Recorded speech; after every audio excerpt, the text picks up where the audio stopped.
Good morning students. मैं doctor Mohammad Rehan, department of commerce, Gossner college Ranchi.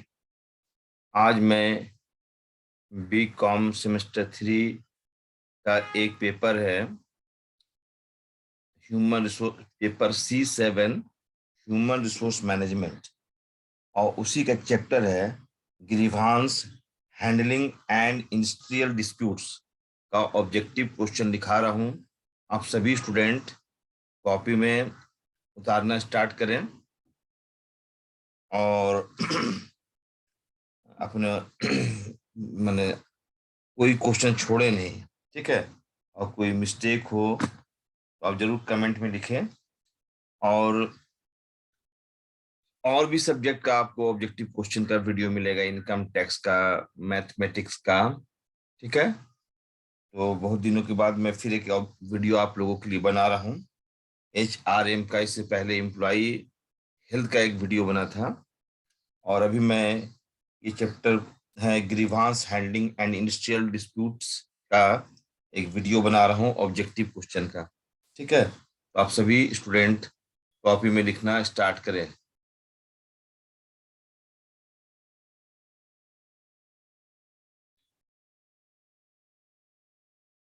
तो सबसे पहले डेट लिखिए,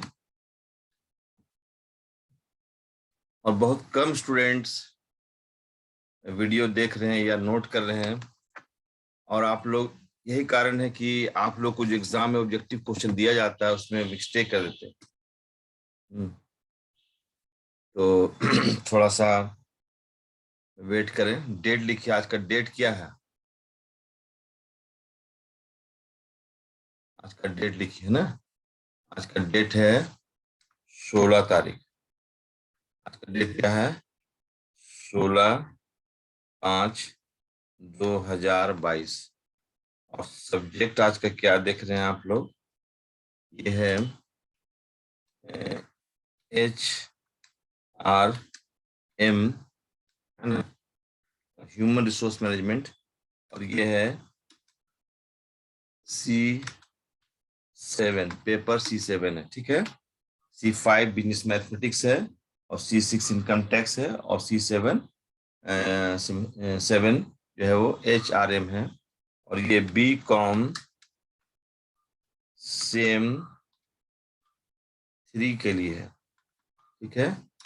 और ये मिल दे रहे हैं RU, है ना, रांची यूनिवर्सिटी, ठीक है। और यहाँ पर लिख दे रहे हैं जिस विषय का आज मैं वीडियो बना रहा हूँ ऑब्जेक्टिव क्वेश्चन का, इसको लिखिए। यह है ग्रीवांस, GRIEVANCE, ग्रीवांस हैंडलिंग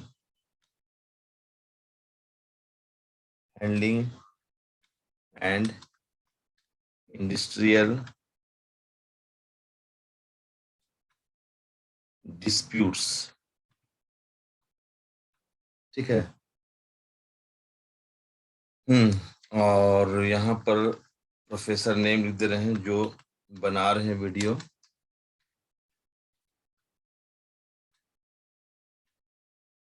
चलिए,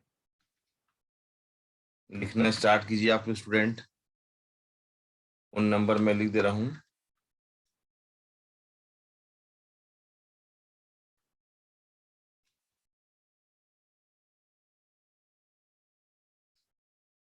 व्हाट्सएप नंबर भी लिख दे रहा हूँ। व्हाट्सएप नंबर में है 7321961289, ठीक है। चलिए, मैंने आपको लिख दिया। अब पहले तो एक आध दो लाइन ग्रीवांस के बारे में लिख लीजिए। क्या होता है grievance? Grievance is a complaint. चलिए मैं इसको लिख देता हूँ, एक लाइन जरूर लिख देता हूँ ग्रीवांस के बारे में। What is grievance? क्या होता है ग्रीवांस का मतलब, है ना। ठीक है, तो इसको मैं लिख देता हूँ, एक आध दो लाइन उसको देखिए, है ना। देखिए, ग्रीवांस के बारे में थोड़ा लिख दिया। ऑब्जेक्टिव क्वेश्चन स्टार्ट करने से पहले कुछ ग्रीवांसेस का मतलब लिख देते हैं। What is the meaning of grievance? एक आध दो लाइन लिख दे रहे हैं। देखिए, ग्रीवांस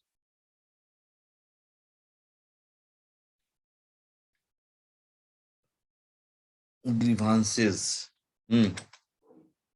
are concerns, है ना, प्रॉब्लम्स, प्रॉब्लम्स मतलब कंप्लेन, प्रॉब्लम्स और कंप्लेंट्स।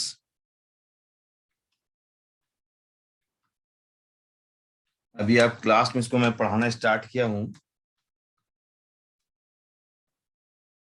देखिए यहाँ पर एक लाइन मैं लिख दे रहा हूँ, ग्रीवांसेस आर कंसर्न्स, प्रॉब्लम्स और कंप्लेंट्स दैट एम्प्लॉइज, है ना, raise raise with their employee, with there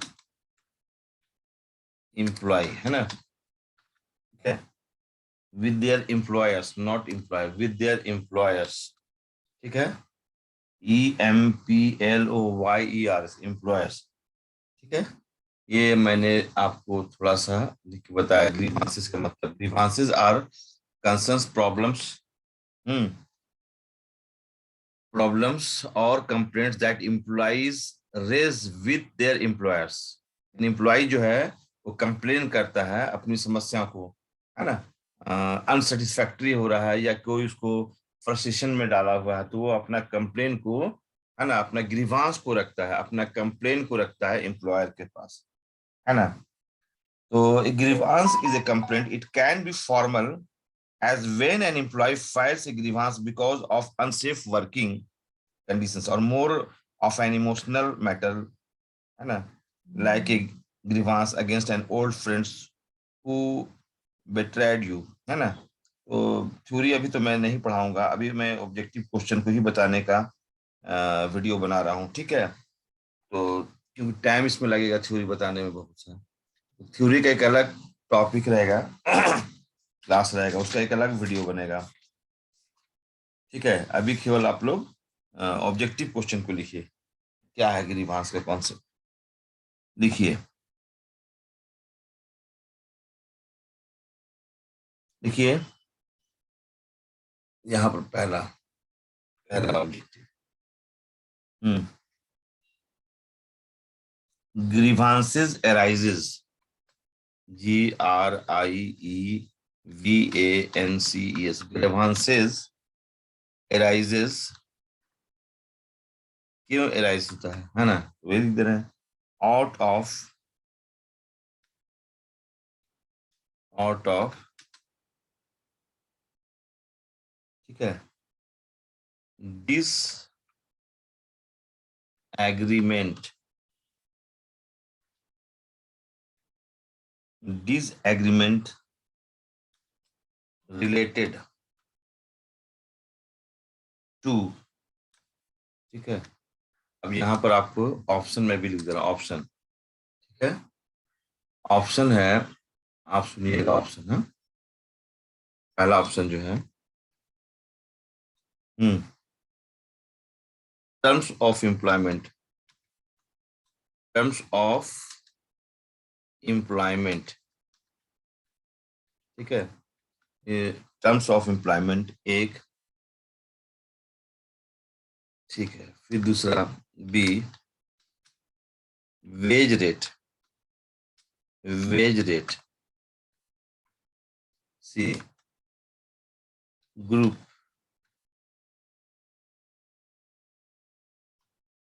group work, D, all of these. ये है ग्रीवांसेस जो है, arises out of disagreement related to terms of employment, wage rate, group work, all of these। तो ये जो grievances arises होते हैं out of disagreement, इसमें तो आंसर सभी होगा, है ना। एम्प्लॉई जो है अपने एम्प्लॉयर, जो एम्प्लॉई के साथ प्रॉमिस करता है, अगर वो उस वादा को पूरा नहीं करता है, या एम्प्लॉय को जो अनसेटिस्फाइड, अगर एम्प्लॉय जो है असंतुष्ट रहता है ना, तो किसी भी कारण से हो सकता है, टर्म्स ऑफ एम्प्लॉयमेंट को फॉलो नहीं किया जा रहा है, वेज रेट को फॉलो नहीं किया जा रहा है, तो अपना कंप्लेन जो है वो एम्प्लॉयर के सामने रखता है। चलिए इसमें आंसर जो होगा ना, वो इसको कर दीजिए, ऑल ऑफ दीज को, ठीक है, ऑल ऑफ दीज जो है इसका राइट आंसर होगा। हम्म, चलिए नेक्स्ट लिखिए, नेक्स्ट लिखिएगा आप लोग।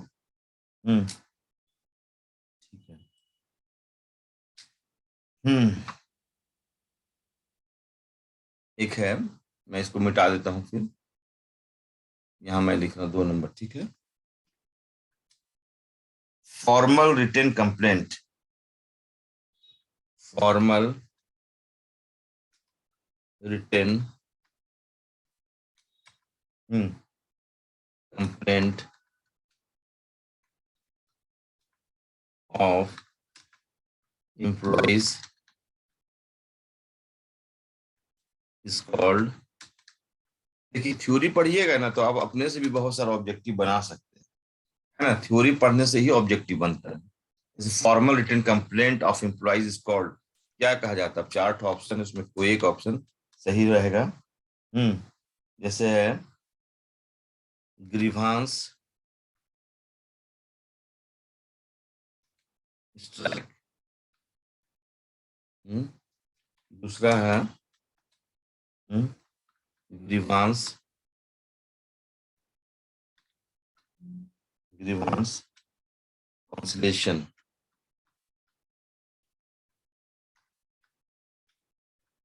ये हो गया।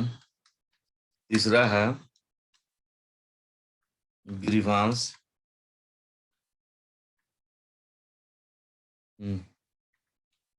ग्रीवांस आर्बिट्रेशन, आर्बिट्रेशन है ग्रीवांस, ग्रीवांस रेटिफिकेशन। अब इसमें जो है कोई एक ऑप्शन सही है, कौन ऑप्शन सही है उसको मैं बता रहा हूँ।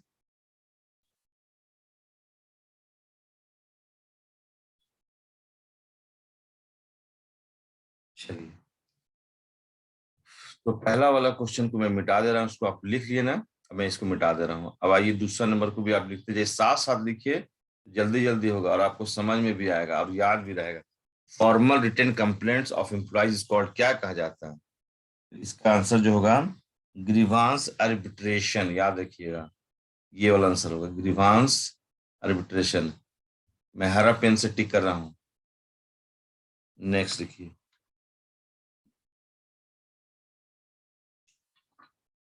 चलिए नेक्स्ट में है,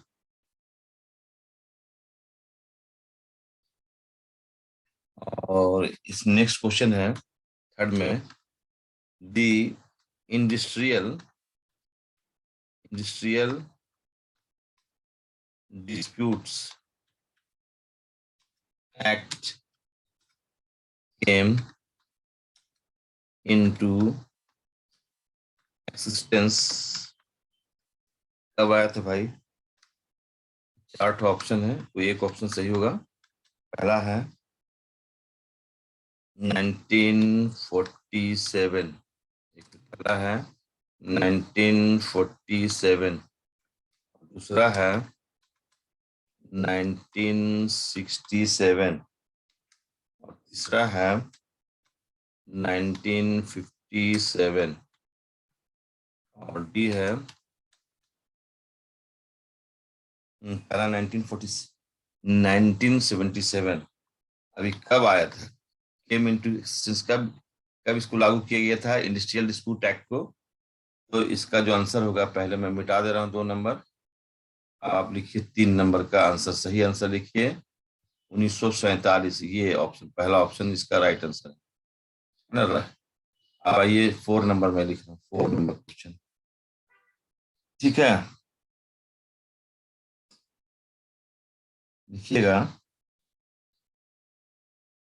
industrial disputes, industrial disputes may take place, may take, इसको स्मॉल लेटर में लिखते हैं, may take place। लिखते लिखते देखिएगा आप लोग, कभी जैसे हमारा तो कभी स्मॉल लेटर हो गया, तो आप लोग रेक्टिफाई कीजिएगा उसको, ठीक है। इंडस्ट्रियल डिस्प्यूट में टेक प्लेस ड्यू टू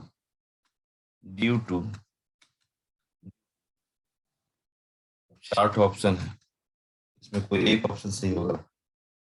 पहला वेज, दूसरा बोनस, तीसरा ट्रेड यूनियन, निशन, ठीक है। और इसको कैलकुलेटर में देते हैं, थोड़ा अच्छा लगेगा। हाँ ठीक है। अब आइए 3 नंबर ऑप्शन में। All of this, all of this, इसका जो राइट आंसर होगा, इंडस्ट्रियल डिस्प्यूट्स में टेक प्लेस ड्यू टू, सभी आ जाएगा। वेज, बोनस, ट्रेड यूनियन सब आ जाएगा इसमें। तो आप इसको टिक कर दिए, ऑल ऑफ दीज में टिक कीजिए, ठीक है। चलिए इसको हम लिख दिए, आप इसको मिटाइए। अब लिखिए 5 number.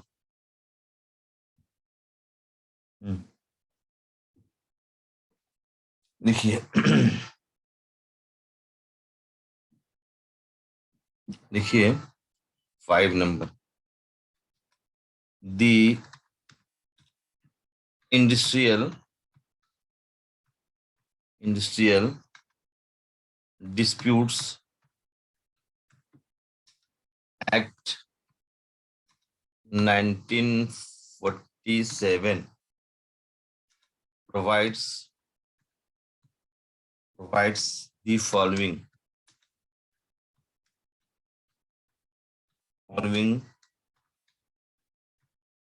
industrial relations: masonry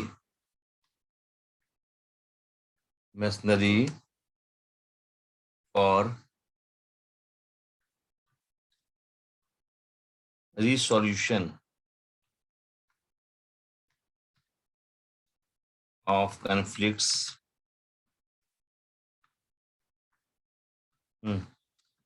except, ठीक है। ये हो गया क्वेश्चन। अब इसका है आंसर, सुनिए। इसका आंसर है पहला ऑप्शन में कॉन्सिलेशन, पहला ऑप्शन। और दूसरा ऑप्शन जो है आर्बिट्रेशन,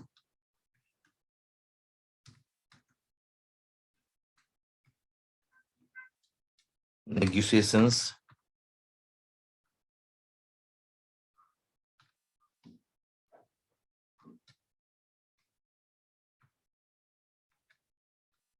एडजुडिकेशन,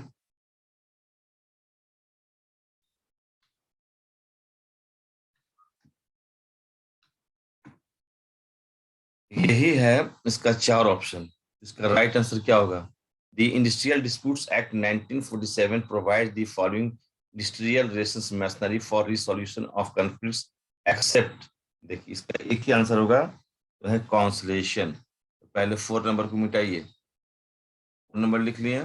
चलिए अब लिखिए, अब इसका राइट आंसर हो जाएगा ऑप्शन ए। ये आएगा इसका राइट आंसर। एक्सेप्ट है ना, क्या है? The Industrial Disputes Act 1947 provide the following industrial relations machinery for resolutions of conflicts except में कौन सा इसमें आ रहा है? कॉन्सिलेशन इसका राइट आंसर होगा इस क्वेश्चन के अनुसार, ठीक है। चलिए नेक्स्ट लिखिएगा क्वेश्चन।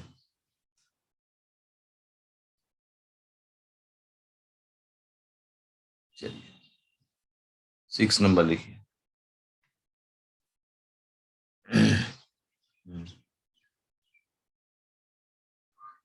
लिखिए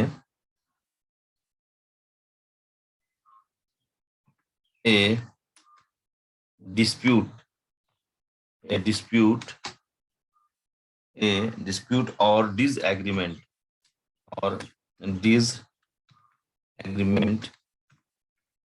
a dispute or disagreement about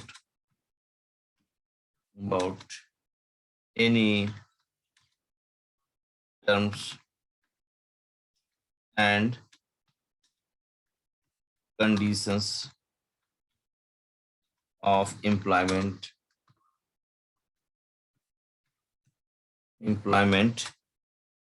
is called, देखिए मैं बहुत धीरे धीरे बोल रहा हूँ स्टूडेंट्स, आप लोग लिखिए बढ़िया से, है ना। ए डिस्प्यूट और disagreement about any terms and conditions of employment is called, क्या कहा जाता है। देखिए ये तो पूरा थ्योरी का निचोड़ हो गया है। पहला ग्रीवांस, ग्रीवांस का मतलब आपको पहले ही बता दिया गया है। डिसिप्लिन, डी को कैपिटल में लिखते हैं, डिसिप्लिन।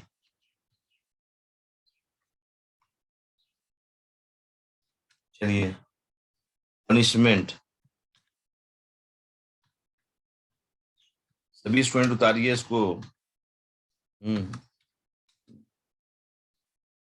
पता नहीं कब ये ऑब्जेक्टिव आपका काम आ जाए, किस एग्जाम में काम आ जाए, इसलिए हर चीज इंपॉर्टेंट है। पता नहीं फ्यूचर में कभी यही ऑब्जेक्टिव आपसे इंटरव्यू में भी पूछ सकता है, और आप अगर पढ़े हुए रहेंगे तो जवाब दे देंगे। ठीक है, इसलिए वेरी वेरी इंपॉर्टेंट, कभी भी मिले ऑब्जेक्टिव तो उसको देखिए। तो अब इसको पहले 5 नंबर को मिटाता हूँ। 5 नंबर को मिटा रहा हूँ।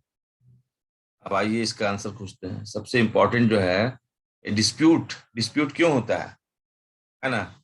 और disagreement about any terms and conditions of employment is called, क्या कहा जाता है, ये कहा जाता है ग्रीवांस कहता है, कहलाता है। अभी तो मैंने बताया था, ठीक है ना, याद रखिए ग्रीवांस कहलाता है। हरा पेन से टिक कर दिए, ये इसका आंसर है। ठीक है, देखिए ये इसका आंसर है, ये ग्रीवांस। तो अब नेक्स्ट में आइए। हम्म चलिए नेक्स्ट में आइए। इसको 7 नंबर लिखिए, 7 नंबर। हम्म इन ऑर्गेनाइजेशंस, इन ऑर्गेनाइजेशंस, इन ऑर्गेनाइजेशंस, है ना, एम्प्लॉय एम्प्लॉय डिससेटिस्फैक्शन, डिससेटिस्फैक्शन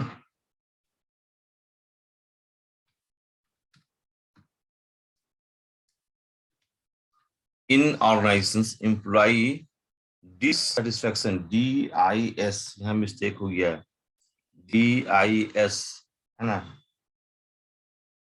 फिर यहाँ पर डिससेटिस्फैक्शन, यहाँ भी डिससेटिस्फैक्शन, DIS ना, डिससेटिस्फैक्शन, ठीक हो गया। Is indicated by, indicated by, ये हो गया आपका। और उसका ऑप्शन लिखिए। इसका ऑप्शन है पहला कंप्लेंट, ठीक है, बी एम्प्लॉई ऑनरशिप,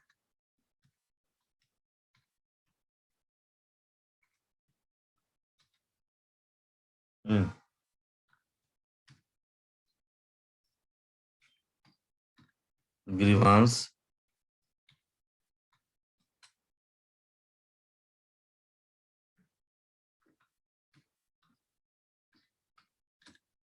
ग्रीवांस, ठीक है।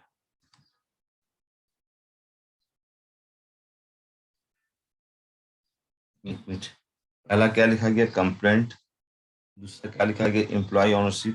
तीसरा ग्रीवांस, आर्बिट्रेशन, यहाँ पर आर्बिट्रेशन डालिए, आर्बिट्रेशन। चलिए, और यहाँ डालिए स्ट्राइक। कौन सा इसमें सही जवाब होगा, तो सही जवाब आपको बताते हैं। पहले इसको 6 नंबर को मिटा दे रहे हैं, आप उतार लिए होंगे। चलिए इसका जो सही जवाब होगा, आप theory definition, grievance are concerns, problems और कंप्लेंट्स। यहाँ पर जो आंसर आएगा ये कंप्लेंट्स आएगा। ठीक है, चलिए नेक्स्ट लिखिएगा। 8 नंबर।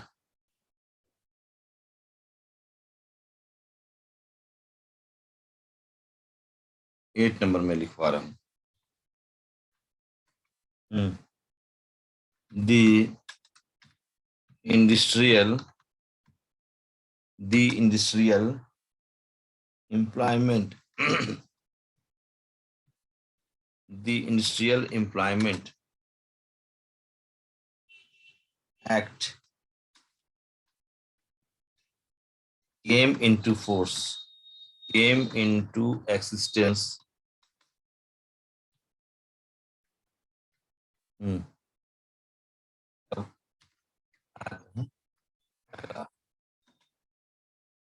1936। दूसरा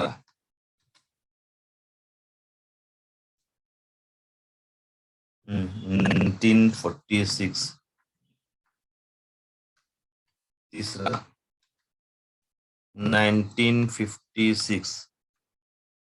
और लास्ट ऑप्शन डी जो है उसको लिखिएगा 1966। इसका आंसर क्या होगा? चलिए मैं 7 नंबर को मिटा दे रहा हूं। तो इसका आंसर को टिक करना है, ये हो जाएगा 1946, 1946 इसका राइट आंसर होगा। अब आइए 9 नंबर में। 9 नंबर लिखिए। 9 नंबर लिखिए। Formal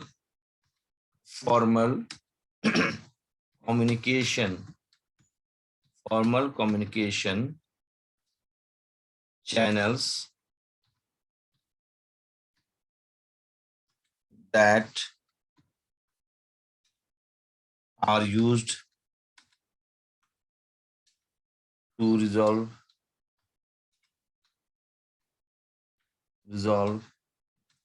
employee grievances are classified as।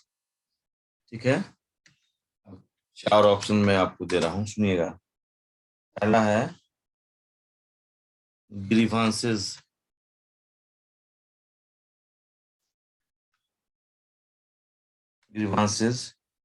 Procedures. ठीक है, दूसरा ऑप्शन ग्रीवांस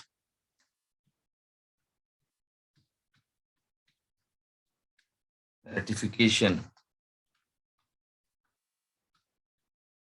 ठीक है, और तीसरा ऑप्शन ग्रीवांस कॉन्सलेशन।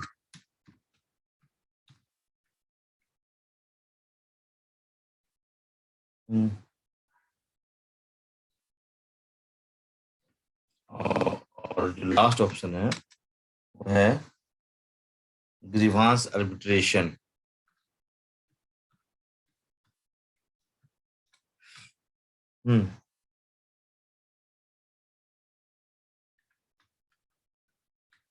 चलिए, इसमें सबसे जो सही जवाब है वो है आपका, इसको पहले मैं मिटा दे रहा हूँ, 1 मिनट में इसको यहीं पर रेटिफिकेशन को आर कैपिटल होंगे जरा। ठीक है, और प्रोसीड्योर्स को भी पी को भी कर दे रहा हूँ।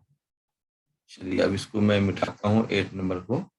आप देखिए यहाँ पर क्या लिखिए, किसको टिक कीजिएगा। तो यहाँ जो है राइट आंसर है ग्रीवांसेस प्रोसीड्योर्स। ठीक है, ग्रीवांसेस प्रोसीड्योर्स जो है इसका formal communications channels that are used to resolve employee grievances are classified as grievances procedures। यही इसका राइट आंसर है। अब आइए आप 10 नंबर में। ठीक है, 10 नंबर आइए। देखिए, the supervisor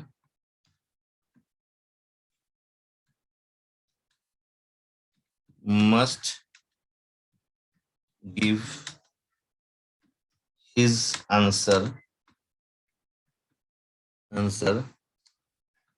The supervisors must give his answer within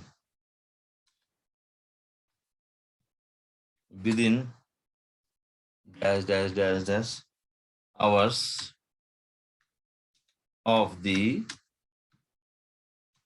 presentation. Student उतार रहे हो ना जी? और समझ भी आ रहा तुम लोगों को? कंप्लेंट टू एंड, अब यहाँ ये ऑप्शन सुनिएगा, ऑप्शन यही है। पहला 24, दूसरा है 48, तीसरा ऑप्शन है 36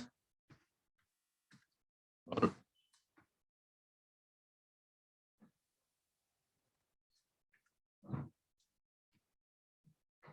डी ऑप्शन जो है 12।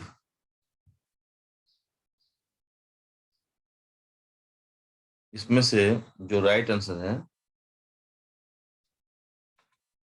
चलिए अभी मैं इसका राइट आंसर बता रहा हूँ। पहले इसको मैं मिटा देता हूँ 9 नंबर में, 9 नंबर में मिटा दिया। इसका राइट आंसर लिखिए 48। देखिए इसका 48 आवर्स जो फिल इन द ब्लैंक था, क्या भराएगा 48, ठीक है ना? नेक्स्ट में आइए 11 number.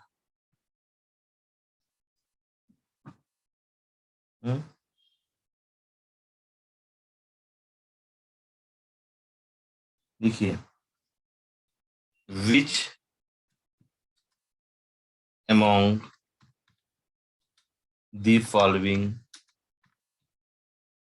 which among the following in simple form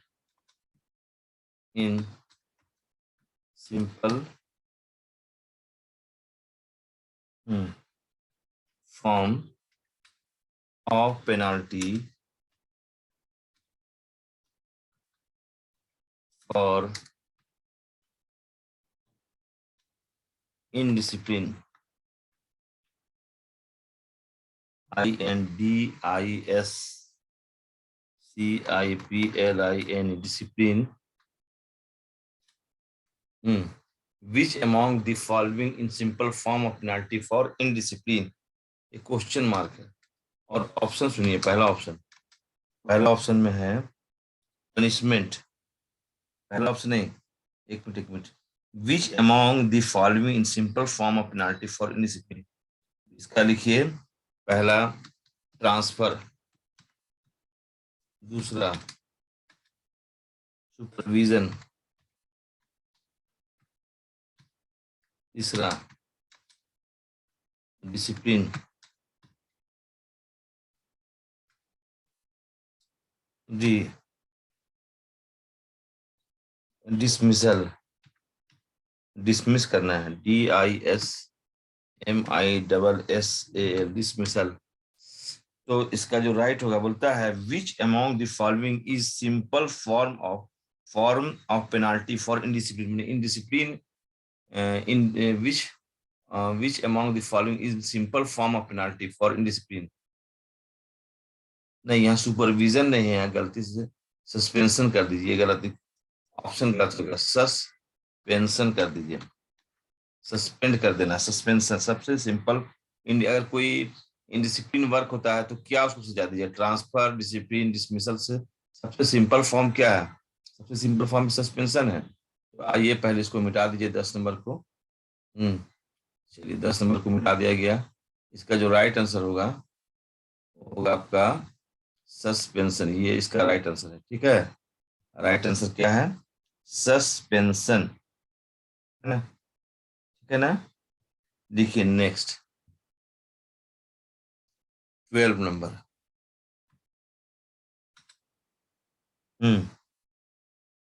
12 number में लिखिए।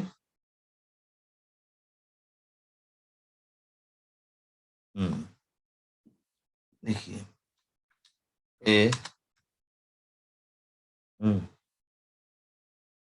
खाली स्थान है वहां पर, may be kept at A prominent PROMINENT prominent location in the factory for lodging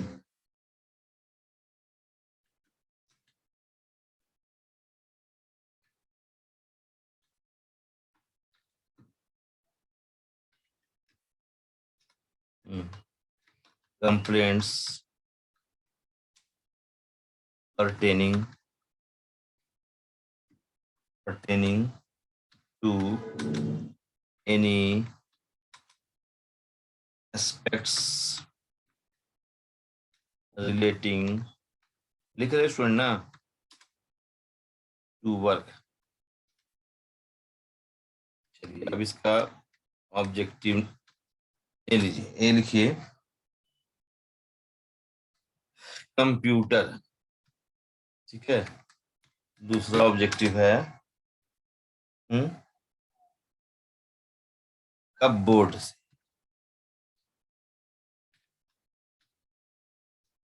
सी है grip box, grip box box, D में कर दीजिए नन ऑफ दीज। इसका राइट आंसर क्या होगा, तो राइट आंसर हम जरूर बताएंगे। आप पहले इसको मैं 11 नंबर को मिटा दे रहा हूं और आप लिखिए इसका राइट आंसर। वो जो फिल इन दी ब्लैंक्स वहां क्या भराएगा, ठीक है। और फैक्ट्री वगैरह में देखते होगे ना, वहां पर एक ग्रिप बॉक्स लगा रहता है, उसको कंप्यूटर कपबोर्ड नहीं आएगा, यहाँ क्या है ग्रिप बॉक्स, जिसमें कि अपना हर आदमी अपना कंप्लेन को, एम्प्लॉई जो है या कोई भी व्यक्ति उसमें जाकर कंप्लेन को लिखकर डालता है, ठीक है।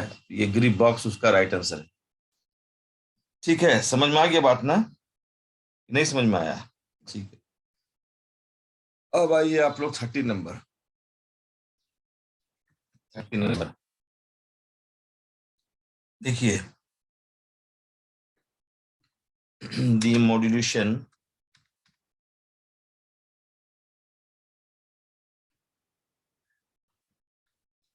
of employee behavior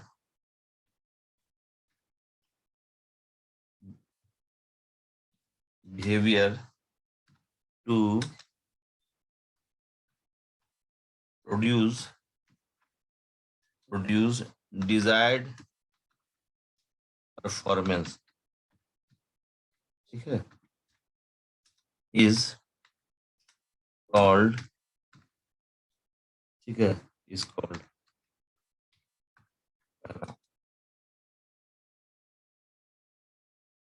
डिसिप्लिन, एक। दूसरा है पनिशमेंट,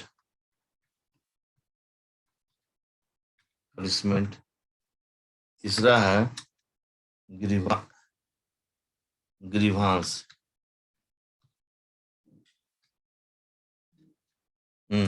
और लास्ट ऑप्शन जो है डी नंबर लास्ट ऑप्शन है नन, इसको कर दीजिए लास्ट में नन ऑफ दीज कर दीजिए, सबसे अच्छा नन ऑफ दीज कर दीजिए। चलिए नन ऑफ दीज, इसका आंसर बताया जाएगा। पहले मैं 12 नंबर को मिटा दे रहा हूँ।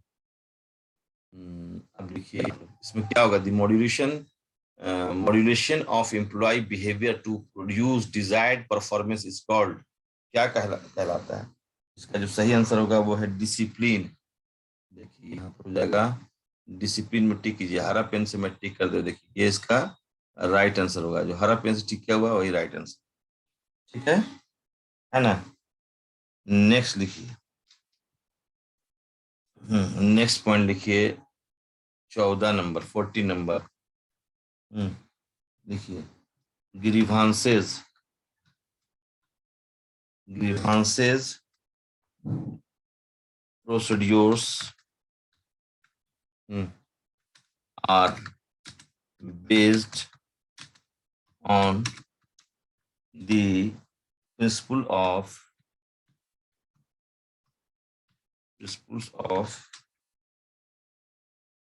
natural justice.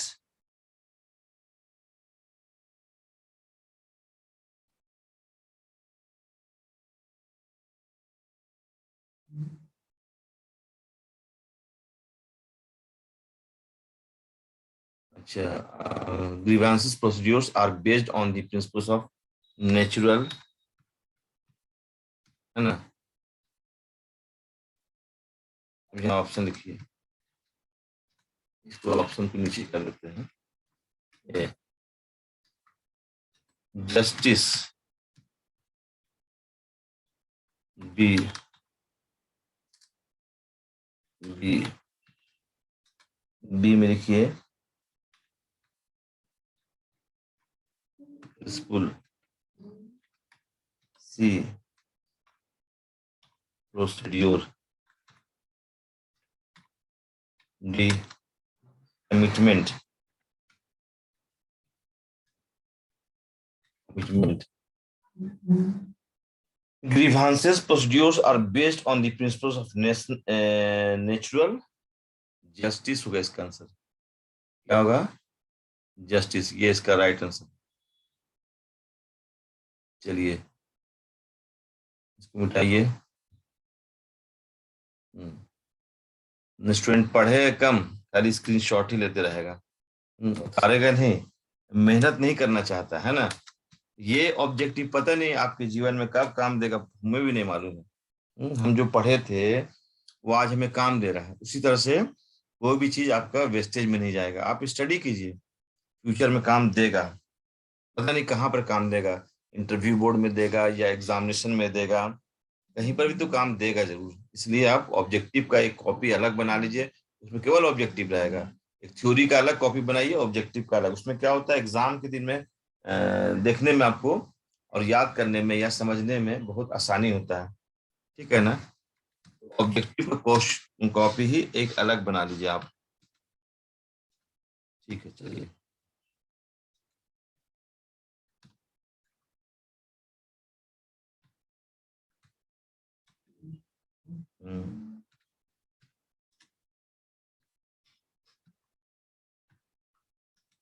Industrial Dispute Act is mandatory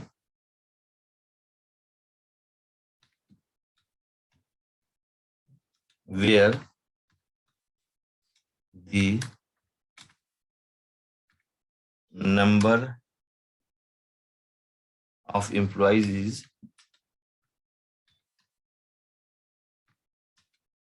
is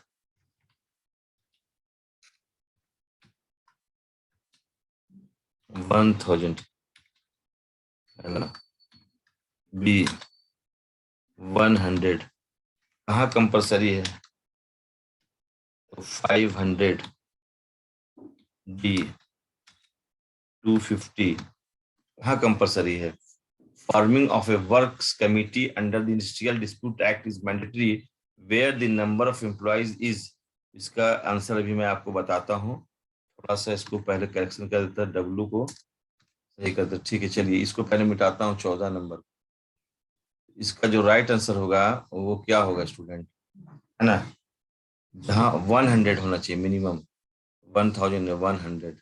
ठीक है ना? तो हरा पेन से जो टिक किए हैं वही राइट आंसर है ना? चलिए नेक्स्ट में आप लोग हम्म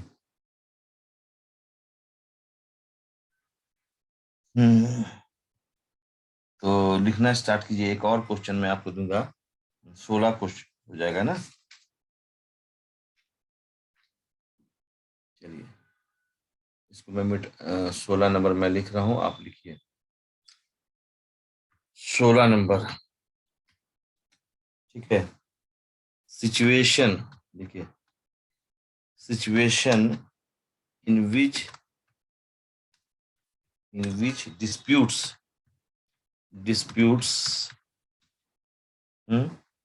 arose from labor's contract and different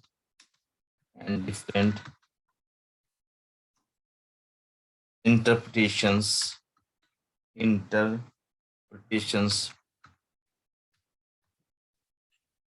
are settled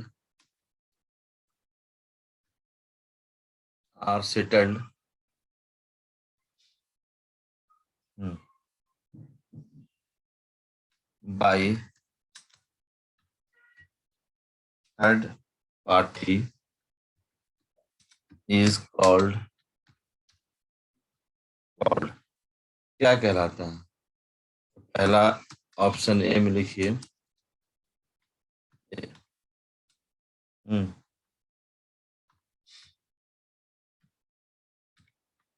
grievances conciliation। ठीक है, देखिए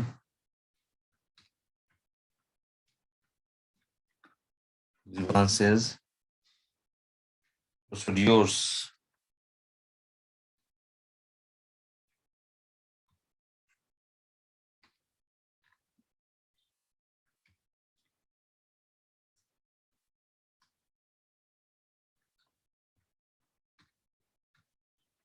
grievances arbitration।